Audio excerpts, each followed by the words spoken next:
BPH ini menjaga stabilitas minyak dan gas. Marilah kita secara bijak dalam menggunakan jenis bahan bakar yang diberikan subsidi oleh pemerintah agar tidak terjadi adanya penyelewengan, penyalahgunaan oleh oknum-oknum yang tidak bertanggung jawab.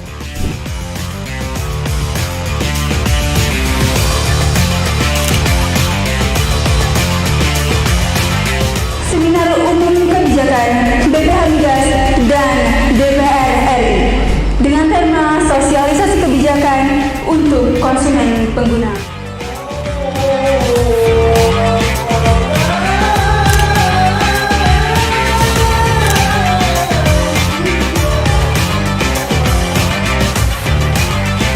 Tapi bagaimanapun ini kita nikmati semuanya. Untuk Aceh sendiri, SPBU-nya itu totalnya ada 114. Itu SPBU reguler, juga ada SPBU yang non-reguler atau mini, itu ada 14.